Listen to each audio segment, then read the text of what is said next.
J'ai réussi à rentrer dans le costume de mariage. Je l'aurais pas passé au sèche-linge parce que j'ai l'impression qu'il a un peu rétréci là. Je sais pas comment on en est arrivé là.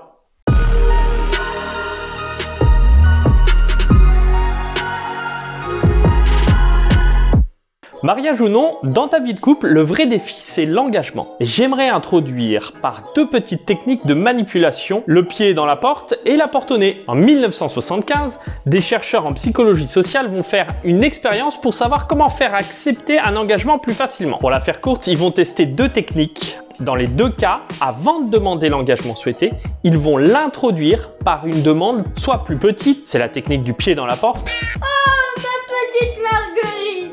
Oh, mon grand Jean-Claude! Quelle galère, Marguerite! 2 semaines chez toi, juste le temps de me refaire. Est-ce que tu peux m'accueillir? C'est juste provisoire, on est d'accord, hein? Soit beaucoup plus engageante. Il m'aime? Je l'aime pas. Il m'aime pas. Je l'aime. Veux-tu bien m'épouser? Partir en vacances à Berck sur plage, te prendre la tête avec ma mère et vivre avec mes cachats dans un minuscule appartement. Oh, mon petit Jean-Claude. Veux-tu m'épouser? C'est la technique de la porte au nez. En gros, ce qui ressort de cette étude, c'est le glissement, la chaîne d'engagement. Seulement, tu comprends, surtout qu'on arrive gentiment à accepter certains petits engagements parce qu'on en a déjà accepté d'autres auparavant. L'enchaînement de petites décisions qui n'ont pas grande implication, mais qui m'entraînent tout doucement dans une direction, une situation qui n'est pas toujours voulue. Les filles, on part en promenade. C'est quoi ce sac? C'est un sac juste pour une petite promenade. Tu dis que c'est une promène, mais après ça se transforme en randonnée. Après, c'est pas une rando, c'est une expé. Après, ça devient un compte survie alors. Non, non, non et non. Si tu savais à l'avance tout ce que cela implique, parfois, tu ne prendrais pas cet engagement. Hein? C'est le cabot. Bon, je le sais, tu le savais instinctivement. C'est-à-dire qu'ici, ce qui pose souci, c'est ta vision romantique. Si, allez, t'es romantique, on le voit bien. T'aimerais que tout coule de source, que dans ta vie de couple, ce soit tout naturel, pas prise de tête surtout, beaucoup de rire, d'amour et de complicité.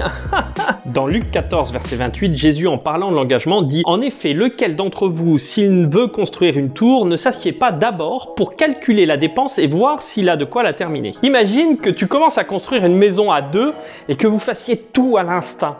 Un projet naturel, sans prise de tête, beaucoup de rire, d'amour, de complicité. Tu la vois la catastrophe arriver? La vie de couple, c'est trop souvent comme nos cabanes d'enfants. Hein. Pas de plan, pas de fondation, c'est pas toujours très solide. Hein. Pour en revenir à l'engagement, pose-toi avec ton ou ta chérie et fais des plans. Ça demande de communiquer, de se projeter dans l'avenir ensemble, d'avoir le courage en fait de faire face aujourd'hui aux soucis que vous pourrez rencontrer demain. Et cela pour mieux construire votre couple. Entre nous, parfois c'est compliqué d'aborder certains sujets, mais je peux pas m'empêcher de vous encourager à faire une préparation au mariage avec un pasteur. Ce sera l'occasion en fait d'avoir de l'aide pour bâtir votre tour, votre maison, plutôt qu'une vieille cabane qui va s'écrouler.